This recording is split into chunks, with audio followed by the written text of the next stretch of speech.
يا مساء الهنا والسعادة على يومكم يا أحلى متابعين في الدنيا، وحشتوني جدًا، جدًا. النهارده بقى جاية لكم بقصة جديدة أتمنى تعجبكم، بس بافكّركم بلايك وكومنت واشتراك وكومنت تفعّل الجرس عشان توصل لكم كل قصصنا الجديدة ومحتوانا الجديد أول بأول. باشكركم جدًا على دعمكم معانا في القناة، وباتمنى إن أنتم تتفاعلوا معانا أكتر وأكتر علشان تشجعونا نقدّم لكم قصص أكتر وأكتر، وكل ما كانت تعليقاتكم جميلة أو حتى غير جميلة بتساعدني صدقوني، وباقراها كلها بالتفصيل. هنبدأ النهارده في قصة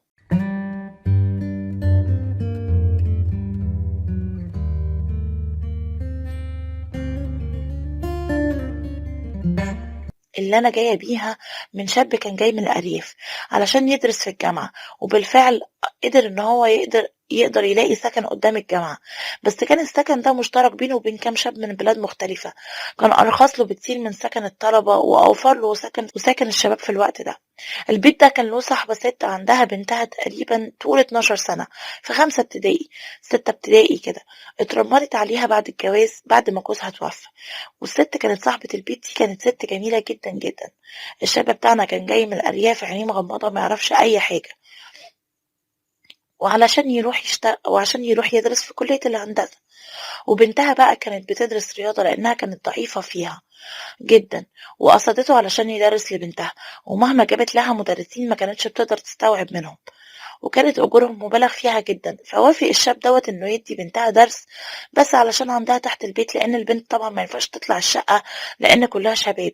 وبيقول بعد ما كنت باجي من الكلية أتغدى وأغيّر هدومي وأخبط عليها وأنزل لها وأدّي بنتها الدرس، كانت بتفتح لي بهدوم مغرية جدًا، جدًا، مش هدوم واحدة ست قاعدة بيها في البيت تستقبل حد، بهدوم واحدة داخلة أوضة النوم مع جوزها. بس أنا قُلت يمكن هي متحرّرة أو بتحب كده أو متعوّدة، أنا ما ليش دعوة، أنا هادخل أدّي بنتها الدرس وخلاص. كنت باقعد أنا وبنتها في أوضة كانت مقفولة عليه بحُكم البنت علشان بس كانت والدتها كل شوية تتعمِّد تيجي قدّامي وتحُط رجل على رجل، وطبعًا كان لبسها قصير جدًا، وبتبقى كل حاجة في جسمها باينة، وأماكنها الحساسة بتبقى باينة بشكل غير طبيعي. وأنا شاب وكان بيبان عليَّ الإثارة بطريقة مش طبيعية. الست دي فضلت بطلة أحلامي طول الفترة اللي أنا كنت فيها في الجامعة.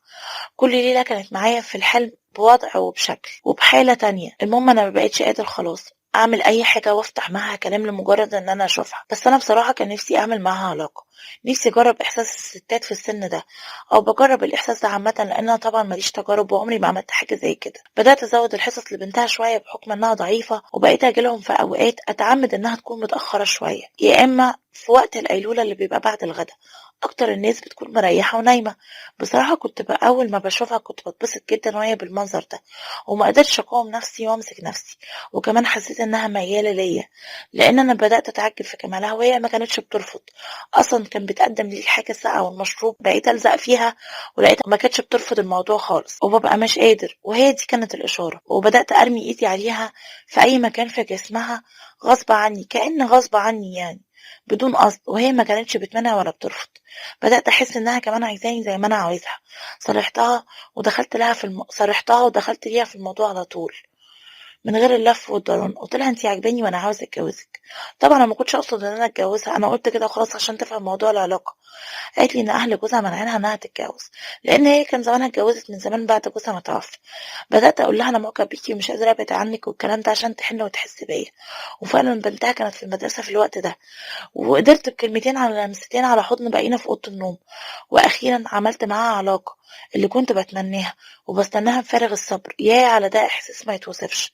هي كانت برضو محرومة حرمان غير الطبيعي، والست دي من كتر شدة صوتها وقهرتها وشوقها وحرمانها بقيت أحط إيدي على بقها عشان أقول لها وطي صوتك، مش كده ما ينفعش، مش هتفضحينا.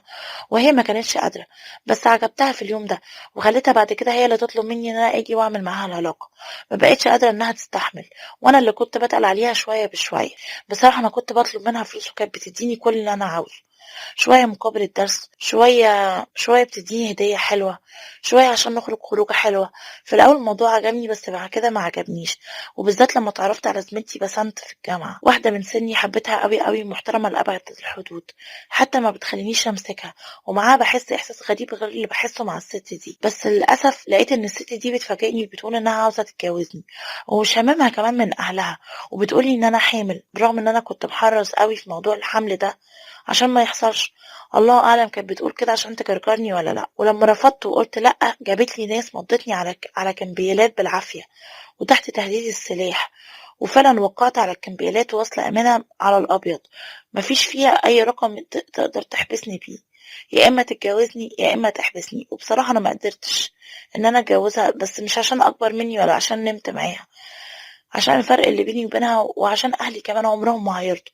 ما كانش ينفع أتجوز ست زي دي، وخصوصا إن عرفت من ناس صحابي